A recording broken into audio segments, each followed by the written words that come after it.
Aí, pronto, tá gravando.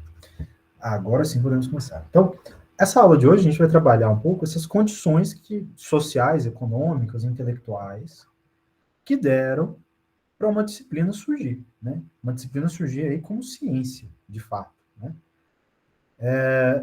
Dentro do caráter conceitual, contextual, desculpa, né? Esse contexto de surgimento, a gente fala que a disciplina de sociologia, ela surge aí no finalzinho do século XVIII e vai se desenvolvendo por boa parte do século XIX, entre 1810 e 1820 até 1900 e por aí.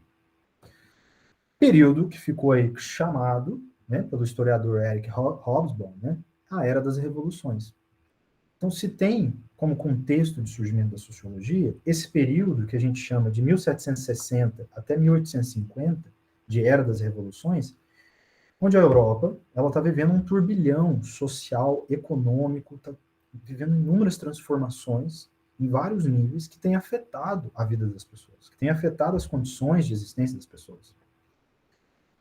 E aí a gente coloca como 3 períodos históricos que são importantes para a gente pensar e que deu condições de surgir essa sociologia.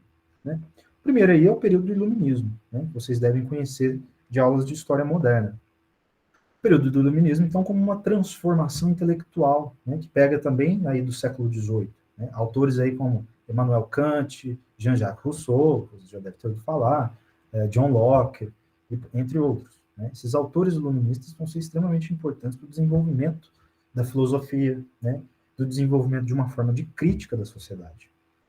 E aí eu coloco para vocês como um contexto de surgimento a própria transformação intelectual desses autores, que dão um suporte teórico de interpretação da sociedade. Outro ponto também fundamental, que faz parte desse turbilhão de acontecimentos na Europa, é a Revolução Industrial na Inglaterra e na França. Né? Bom, não sei se vocês sabem, mas a Revolução Industrial significou, de certa forma, a passagem, né, da manufatura para a maquinofatura. Né? Ou seja, você está aumentando a velocidade de produção e você está desenvolvendo o capitalismo. Junto com isso, junto com a força produtiva do capitalismo industrial, desse momento, também está surgindo a urbanização, né? Esses grandes aglomerados urbanos, né? Que vai ser Paris, Londres, entre outras cidades, que vão aí tensionar o que a gente chama na sociologia de eixo rural urbano, né? Ou seja, há uma passagem da vida rural para a urbanização. Só que isso acontece em extremamente larga escala. Os números são, assim, estrondosos, né? Estamos falando aí de milhões de pessoas se aglomerando na mesma cidade, né? E aí a própria constituição de guetos, né, que se fala aí dessas primeiras cidades do século XIX, né? De cortiços também, né? Tem até um livro sobre isso, o Cortiço, né? Do Azevedo, acho. Outro período, né, de contexto que a gente coloca é a própria Revolução Francesa e Primavera dos Povos de 1848, né? São 2 revoluções aí sociopolíticas, né? A Revolução Francesa de 1789, onde a gente tem uma transformação então completa dos eixos políticos da França, né? Você deixa de existir uma França monárquica, né? Uma França absolutista, e se instaura aí um governo tido constitucionalista, né? Um governo de certa forma quase democrático, mas é mais constitucionalista que eles colocaram, republicano. Né? E também temos a Primavera dos Povos, que foi um conjunto de revoluções que aconteceram no século XIX, que aconteceram sobretudo na França, e que também tiveram aí um estopim de transformações políticos-sociais. Bom, dentro desse período, gente, 1760 e 1850, a gente fala de uma extrema pobreza acontecendo na Europa, né? De condições de vidas exauridas de recursos materiais, de pessoas morrendo de fome, de fato. Então, a tensão social, né, a criminalidade, o suicídio, o alcoolismo, o uso de drogas, isso tudo tem se tornado frequente na vida europeia, nesse período do século XVIII para o XIX, tá bom? Então, esse é um contexto que surge aí, que a gente chama, então, de Era das Revoluções. Né? Então, é uma revolução intelectual pelo iluminismo, É uma revolução econômica pela industrial, pelo capitalismo, e uma revolução, uma transformação política social aí pelas revoluções francesa e pela revolução aí das Primavera dos Povos de 1848. Bom, por que a gente fala então desse contexto? Porque esse contexto é o que faz surgir esse conceito de consciência social. Conceito importantíssimo para vocês terem uma ideia. Bom, se a sociedade está em transformação e as pessoas sabem que está em transformação e têm argumentos para criticar esses novos eventos e acontecimentos históricos, ora, está surgindo uma nova forma de se ler o mundo, né? Bom, dentro dos modelos absolutistas, monárquicos, muitas vezes as leituras do mundo é muitas vezes religiosa, metafísica, sem causa e consequência, né? E aí eu coloco aqui para vocês, no slide, vocês podem ver, né? O que é a consciência social? É esse processo em que o sujeito tem um saber ou um conhecimento de causa e consequência que leva a determinadas estruturas a existirem e das quais são os motivos que levam aos problemas da sociedade. Então, por meios críticos, não pelo senso comum, não pela religião e não pela metafísica, né, não só puramente pelas ideias, mas pela crítica da sociedade, porque ela vai ver pela causa e consequência, olha, a monarquia causou isso e isso assado. Como consequência, a monarquia ela causa esses fatores e tem como consequência a miséria humana, por exemplo. O capitalismo da mesma forma. Então, são formas que o sujeito se entende como um integrante da sociedade. A consciência social, então, ela está determinada por essas duas variáveis. Você cria uma leitura crítica de causa e consequência e você entende que são estruturas que estão englobadas dentro, a partir, ou com um conjunto dos sujeitos, tá bom? Então, essa é uma relação entre o sujeito e estrutura. Então, professor, especifica um pouco, seja mais simples. Consciência social, gente, é que as pessoas se tornam mais críticas. E elas têm argumentos para ser críticas em relação a isso. Dentro dos fatores de contexto que a gente viu ali. E mais embaixo, eu coloco para vocês assim, ó, a consciência de pertencimento em grupos coletivos, sem valor metafísico e tradicional, né? Então, você faz parte de um grupo social sem ser vinculado à religião, sem ser vinculado a alguma ideia extracorpórea, inclusive. Então, você é, por exemplo, um camponês, você se entende como um grupo de camponeses. Esse pertencimento ele é poderoso para se entender, por exemplo, a ideia de classe, que o Marx vai desenvolver. Mas social, né? Então, é um pertencimento social. E, por fim, senso de responsabilidade individual. Então, olha os níveis que se atinge dentro dessa ideia de consciência social, né? Então, estamos falando de sujeitos que vão se desvinculando de formas tradicionais de entender o mundo, muitas vezes leituras que passam pela religião, e começam a ver que a causa da sua miséria humana, ou a causa da miséria social, tem fatores concretos. E ela consegue visualizar, por meio de uma consciência social, que existe causa e consequência. Tá claro essa ideia, gente? Esse é um conceito importante para a gente iniciar a aula. Beleza? Então, tá bom. Aí surge, gente, algumas palavras-chave. Não se assustem com essa palavra, com essas 3 palavras. Pode aparecer em vestibular.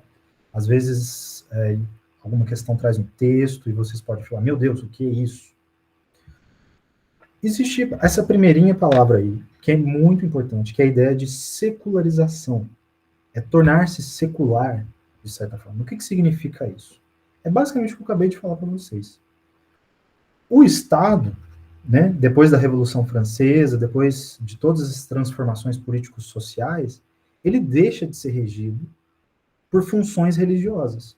Então, por exemplo, muitas vezes o Estado, as suas instituições, não é de século não, é de secular. Secular significa terreno. É a função anti-religião, digamos assim. Mas secularização significa que o Estado deixa as funções religiosas de lado e assume as suas instituições. Então, por exemplo, educação não é função da igreja educar as pessoas, é função do Estado. Hospital, não é função de congregação religiosa cuidar de hospital, é função do Estado. Isso tudo são formas de secularizar a vida das pessoas, né? E as pessoas também vão entendendo que elas devem pensar secularmente, pensar na vida terrestre, porque a vida dela está em jogo, porque está acontecendo ali na Europa inúmeros turbilhões sociopolíticos, né? Então ela tem que ter essa mente secularizada. Então, secularização, gente, é quando o Estado tem a noção de responsabilidade sobre a sua população, beleza? E aí surge uma palavrinha bem parecida, que é a laicização, que vocês devem saber, de laico, né? Estado laico. A laicização já é um processo mais radical. Aí é a troca, gente, de símbolos religiosos. Você, por exemplo, tudo que é de função pública, você exclui e tira esses símbolos. Então, um crucifixo numa Câmara de Vereadores, você tira esse crucifixo. Esse processo aconteceu, por exemplo, na Revolução Francesa. O que os revolucionários fizeram naquele período? Eles destituíram, por exemplo, o calendário, nesse sentido de neutro, exatamente, mas não só neutro, político também. Na Revolução Francesa, os revolucionários destituíram o calendário gregoriano, para vocês terem uma ideia, porque remetia à religião cristã. E aí eles instituem o ano 1, que é o ano da Revolução. Você vê o nível da laicização. Então, a laicização, ela tem essa ideia. Você não pensa mais a sociedade pela forma religiosa, pela forma metafísica de ideias. Você pensa agora num processo antropogênico, que eu coloco aqui para vocês. O processo antropogênico é pensar no homem, na mulher, nos grupos sociais, é pensar na vida terrena, é pensar nos problemas concretos, não naquilo que Deus ou o religioso vai pensar do que é a vida terrena. Então, a consciência social, ela traz um processo que a gente chama de secularização, tá bom? Que é essa ideia de que o Estado é responsável pelas coisas agora. Então, olha o nível de crítica que as pessoas vão chegando. Você destitui a igreja de algumas funções e coloca como Estado. Distribuição de atribuições. Tranquilo, gente? São palavrinhas que... Contrato social... Sim, o contrato social do Rousseau é um exemplo bem secular, né? O Rousseau, ele destitui também esse poder religioso e coloca como função do Estado republicano. Sim, o contrato social, ela tem essa ideia.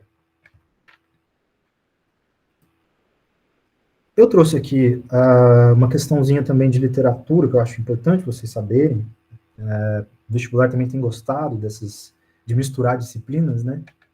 Eu trouxe alguns exemplos de autores que viveram esses momentos de turbilhão sociopolíticos e intelectuais, né, filosóficos, viveram esses momentos e escreveram criticamente, como causa e consequência, né, como a gente já viu, ou seja, escreveram livros onde os personagens desenvolvem uma consciência social, né, uma consciência de crítica da sociedade, de como ela deve se funcionar, né. O primeiro exemplo que eu trouxe para vocês, não sei se vocês conhecem, é o Charles Dickens, né? Escreveu Oliver Twist, né? Que é a história de um órfão pobre e que vai pelas ruas de Londres dentro de uma pobreza extrema de sobrevivência. E dentro desse livro há uma crítica ferrenha ao capitalismo industrial da Inglaterra. Outro exemplo aí bem famoso, né? Do Victor Hugo, em francês fala assim, né? Victor Hugo, mas em português Victor Hugo também, certo? Os Miseráveis, né?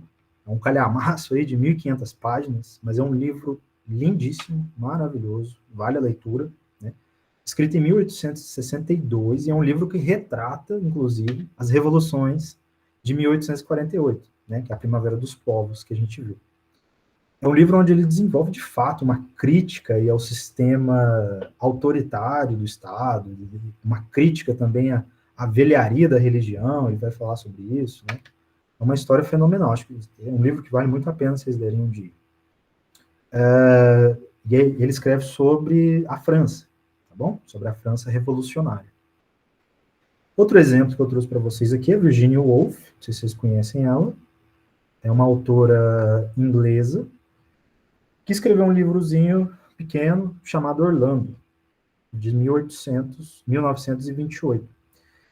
E também é um livro onde ela vai desenvolver uma crítica a um processo do capitalismo que a gente entende como aceleração do tempo, né? A vida se torna essa correria, sabe essa vida corrida que a gente leva? Então, ela critica essa ideia, né? Então, entra dentro de um tipo de livro que desenvolve também essa consciência social, tá bom? Temos no nosso caso brasileiro aqui, Guimarães Rosa, que escreveu Vidas Secas. Também é um livro aí que traz esse realismo social, né? Para vocês terem noção, gente, que as condições de transformação histórica que estava acontecendo nesse período não só vão influenciar no surgimento de uma sociologia, como também no surgimento de literatura. Então, são muitas ramificações do mundo que está se transformando nesse período. É, de fato, um dos períodos que mais transforma a mente humana, de certa forma, no nível científico, filosófico, até político-econômico. Alguém que vocês conhecem esses autores? Alguém conhece algum desses autores? Sim? Beleza. Bom, então, a gente tem uma nova disciplina surgindo. Né? E vocês podem pensar assim, professor, então, o que é uma disciplina surgir? Bom, se a gente está falando de pessoas com consciência crítica social, elas vão organizar essas ideias críticas dentro de uma ciência. Para ser ciência, gente, é o básico, todo mundo sabe. Para existir uma ciência tem que existir o quê? Método, né? Você tem que ter organização de ideias, organização de objetivos, né? Análise de dados. Então, a sociologia, como eu coloquei para vocês, surge como ciência na possibilidade de explicar objetivamente os fenômenos cotidianos. O que significa esse objetivamente? Não é do subjetivo, então não é psicologia. Não é do metafísico, então não é religioso. É objetivo. Bom? Então, a sociologia surge como ciência na possibilidade de explicar objetivamente os fenômenos cotidianos, as estruturas políticas e as transformações sociais. Para isso, essa disciplina construiu um conjunto de métodos, conceitos, aplicações e teorias. Tá bom? Nos próximos autores que a gente for ver nas aulas, Durkheim, Weber e Marx, a gente vai ver que eles de fato fizeram isso. Eles de fato desenvolveram um método de pesquisa, de análise. Por exemplo, o Durkheim ele escreveu um livro que é o Suicídio, que ele não faz uma análise psicológica do suicídio, ele faz uma análise social. Né? E aí ele leva à conclusão de que as pessoas estão se matando no interior da França devido à alta miséria, e a alta miséria leva ao alcoolismo, o alcoolismo a suicídio. Então, é uma obra bem interessante. A gente vai analisar ela na aula de Durkheim. Tá bom? Então, veja bem, gente, é uma disciplina que surge com um intuito objetivo de análise sobre a realidade. Tá bom? Isso é extremamente importante vocês saberem, de causa e consequência das coisas. Olha como o Enem abordou isso em 2019.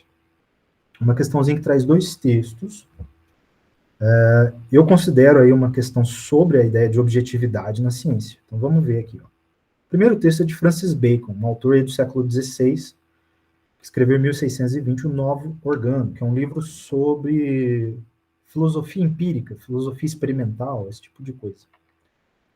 Fala assim, os segredos da natureza se revelam mais sobre a tortura dos experimentos do que o seu curso natural. Ou seja, o cientista ele tem que estar o tempo todo lá, manuseando a natureza, objetivamente, por meio de experiência, vendo como é que os dados estão sendo apurados. Isso é ciência. Torturar pelo experimento a natureza. Olha o texto 2.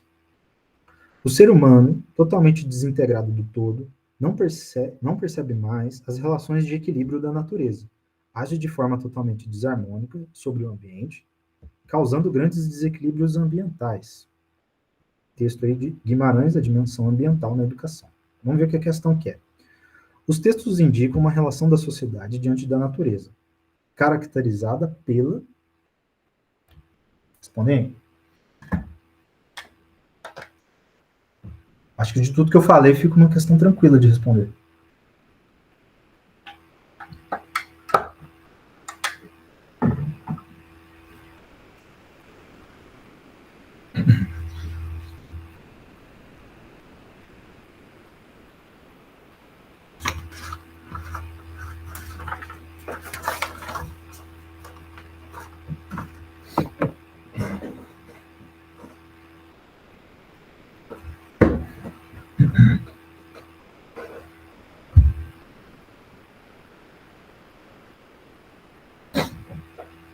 E aí, ninguém vai arriscar?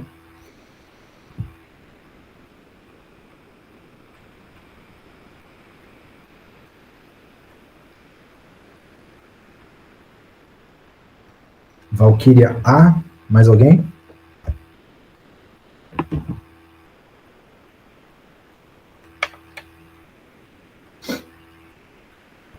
Mais ninguém?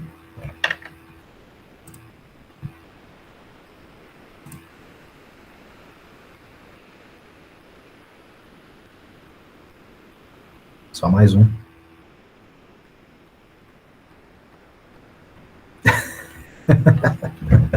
Tranquilo, tranquilo. A vida remota é assim mesmo. Sem problema. Vamos resolver então. Vamos começar de baixo para cima. Olha a letra E. Formação da cosmovisão holística. Né? Essa cosmovisão holística seria a ideia de que você entende essa conexão do todo, dessa conectividade natural das coisas. Né? Bom, a gente viu no texto 2 que ele está falando que o homem lida com a natureza hoje de forma desarmônica, ou seja, não holística. Então a letra E, corta. A infalibilidade do método científico. De novo, o texto 2 não está falando sobre isso. E a questão está pedindo sobre a relação da sociedade diante da natureza. A letra D é uma questão que engana. Letra C, recuperação do legado ancestral, muito menos, fácil de pular e cortar. Retomada do modelo criacionista, fácil de cortar também. De fato, é a letra A, objetificação do espaço físico. Por quê?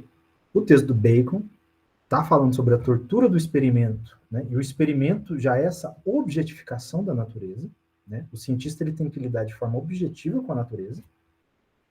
Então, não, a natureza aqui, no caso da sociologia, serve à sociedade. O sociólogo ele tem que olhar para a sociedade, o espaço físico social, de forma objetiva.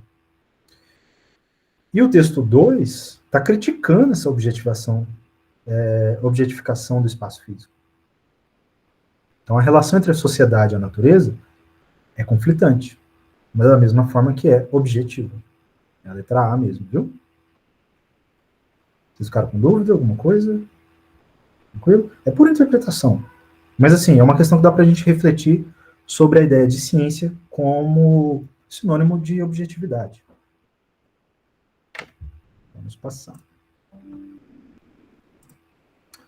Olha essa questão agora.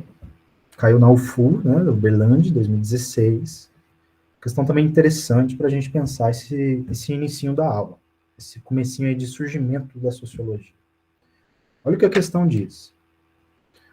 De um ponto de vista histórico, a sociologia como disciplina científica surgiu ao longo do século XIX como resposta acadêmica para os novos desafios da modernidade. Além das concepções advindas da Revolução Francesa e dos fortes impactos gerados pela Revolução Industrial na estrutura da sociedade, muitos outros processos também contribuíram para uma nova configuração da sociedade. A gente, inclusive, citou aqui o Iluminismo. Em seu desenvolvimento ao longo do século XIX, a sociologia esperava entender. Fazem aí.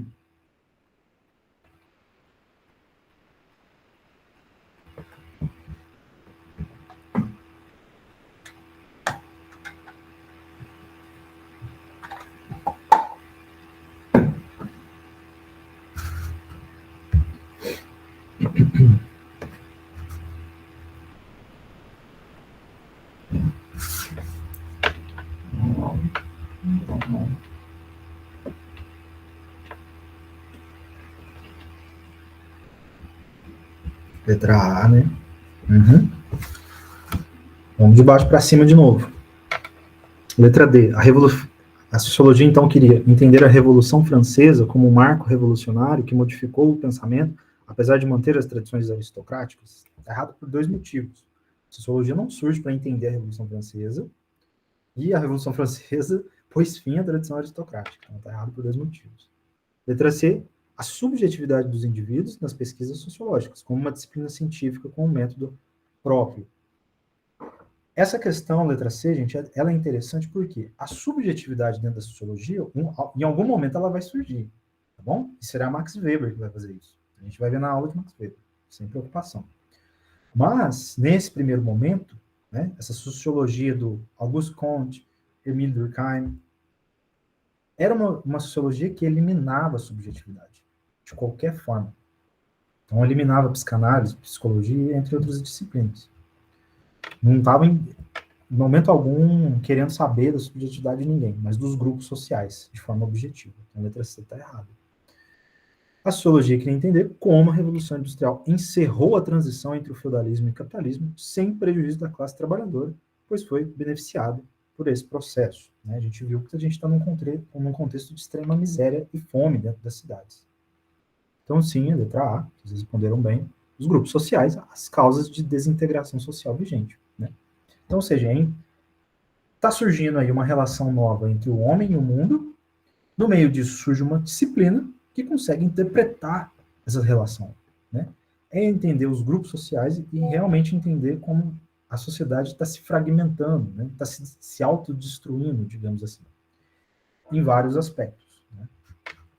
Ou seja, né, a sociologia, no primeiro momento, ela tem o intuito de ser prática, de ser aplicável na sociedade. Bom, tranquilo até aqui, cheio de conceitos, como vocês podem ver, mas é uma introdução bem geral, né, ajuda a gente a captar algumas questões. Agora vocês podem me perguntar, professor, beleza, é uma ciência nova e quer buscar conceitos, quer buscar método. Só que ela é nova. Aonde que ela vai buscar esses novos métodos? Aonde que ela vai se apropriar da ciência vigente da época?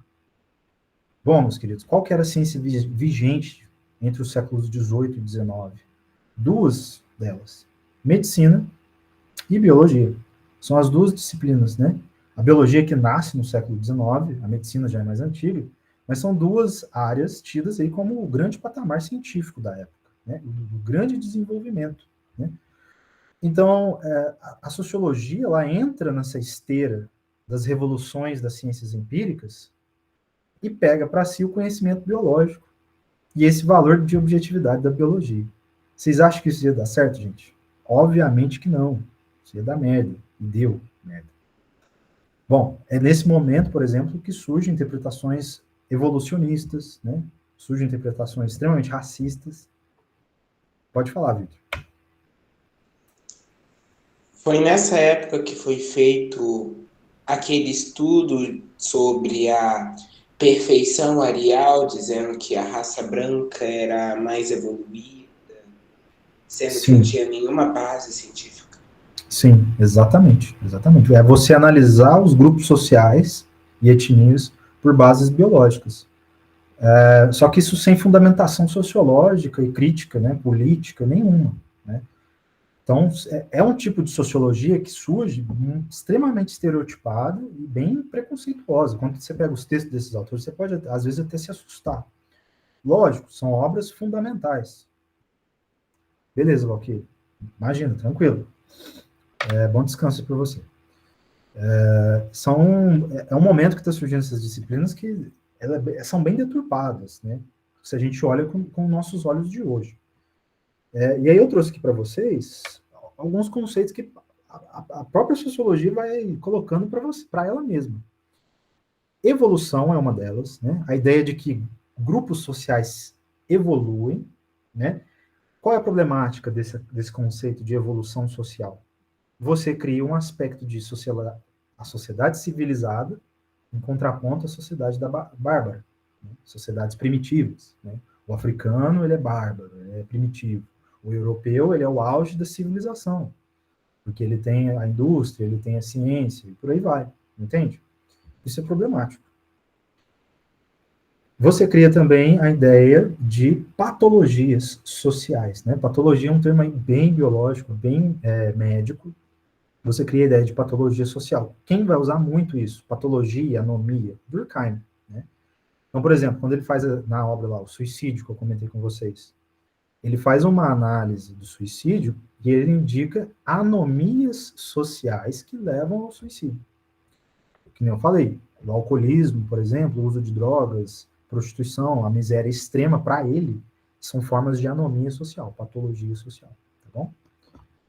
Um termo um pouco menos problemático, mas também que tem algumas exceções aqui.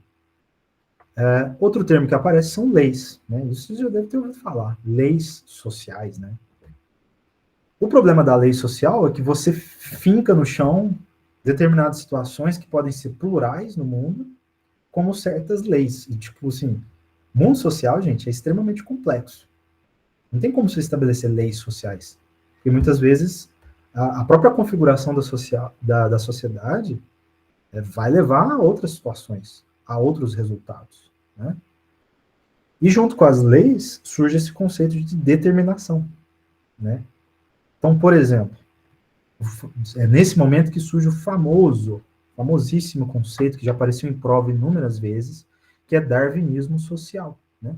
De Charles Darwin mesmo, né? Darwin aí, da revolução, da origem das espécies, vocês já devem ter ouvido falar dele, provavelmente.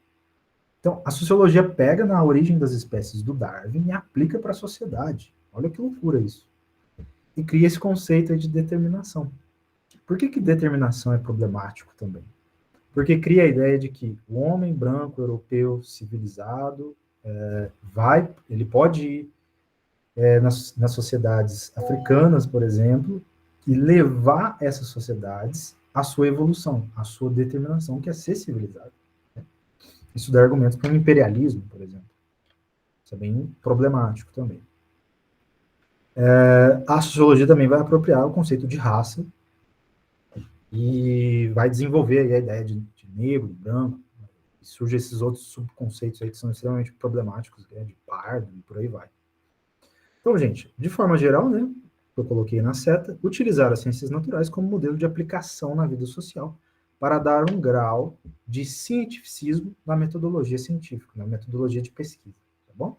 Já que a grande ciência da época é a biologia, ora, por que não vamos aplicar os seus métodos? É isso que eles fizeram. Aí a gente vai ver especificamente como cada autor fez isso nas próximas aulas. E aqui eu coloco para vocês 5 objetivos iniciais dessa sociologia, então. Né? 5 objetivos centrais. Olha esse primeiro. Né? As condições de existência social dos seres humanos, o que permite o homem viver em sociedade. Ou seja, essa é a base de uma disciplina social. Né? Entender como as pessoas se conectam, entender como as estruturas influenciam na vida das pessoas. Tá bom? Então, por exemplo, entender como o capitalismo influenciou ou na riqueza ou na miséria.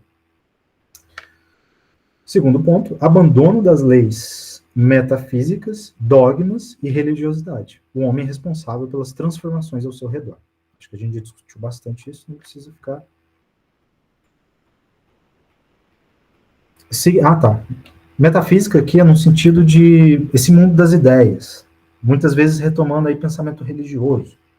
Então, metafísica é um tipo de conceito da filosofia extracorpóreo, extraterrestre, digamos assim, muitas aspas extraterrestres, né? São essas ideias, são ideias religiosas, por exemplo. Uma ideia religiosa, uma ideia de Deus é uma ideia metafísica. Né? Essa ideia de autoridade que rege o mundo é uma ideia metafísica, porque ela não existe no mundo. Pelo menos para quem não acredita. E nem a sociologia vai acreditar. Terceiro ponto. Leis sociais são históricas e leis sociais são naturais. Né? Então, são duas vertentes que a sociologia vai criar. Os povos vão se civilizando para eles, né, conforme ocorrem processos históricos. Né? Então, por exemplo, a gente acabou de ter aula de civilização egípcia. Para a sociologia, o processo histórico de desenvolvimento dos egípcios levaram a eles constituírem um império. Então, isso é um processo histórico de constituição social de uma determinada civilização. Né? E as leis sociais são naturais, são dadas. Né? Se você tem uma forma, uma estrutura X, ela leva as consequências Y. E aí isso é bem mecânica, uma interpretação bem mecânica da sociedade. E problemática, obviamente, porque sociedades são complexas, não é assim que as coisas funcionam. Né? No ponto 4, a sociologia nasce com o intuito de superar a ciência de gabinete, ou seja, uma ciência preocupada em produzir teorias. A ciência sociológica quer manipular e atuar no mundo. Esse ponto aqui é fundamental. Por quê? Aqui a sociologia está desprendendo da filosofia, tá bom? Então, a filosofia preocupada, né, o filósofo sentado no seu gabinete, produzindo teorias, produzindo livros e não atuando no mundo. É um filósofo fechado em si próprio. Não, a sociologia ela quer ser prática. Os sociólogos querem ser funcionário do Estado, querem usar a sua ciência em prol da próprio desenvolvimento do capitalismo ou desenvolvimento de qualquer forma da sociedade, que é, de certa forma, né, destituir as patologias sociais. Tá bom? Por exemplo, Durkheim ele foi um funcionário público francês. Né? Ele atuou no Estado francês, procurou aplicar de forma prática a sua sociologia. É isso que eu estou colocando aqui. É a saída de uma ciência teórica, filosófica, para uma ciência prática. O ponto 5, né? Intervir na sociedade, agir nos processos sociais. Né? As ciências sociais se tornam instrumento de ação política e econômica. É basicamente o que a gente acabou de dizer. Alguma dúvida sobre esses objetivos iniciais da sociologia? Tá tranquilo? Tá tranquilo, gente? Dá um ok aí. Ok. Olha essa questãozinha aí, 2011. O evolucionismo social do século XIX teve um papel fundamental na constituição da sociologia como ramo científico. Sobre essa corrente de pensamento, que reunia autores como Auguste Comte e Herbert Spencer, assinale o que for correto. Esse Herbert Spencer aí é um dos caras que vai criar o darwinismo social.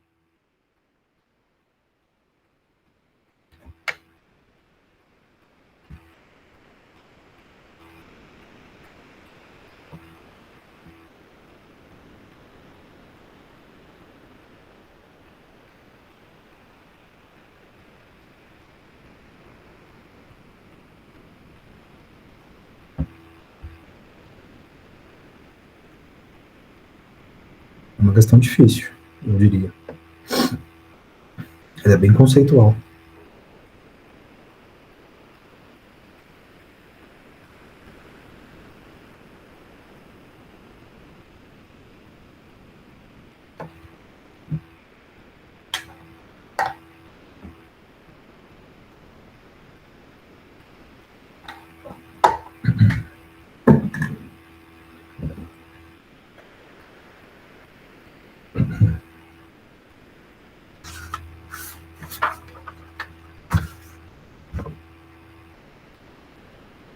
Alguém arrisca? Acho que a letra é.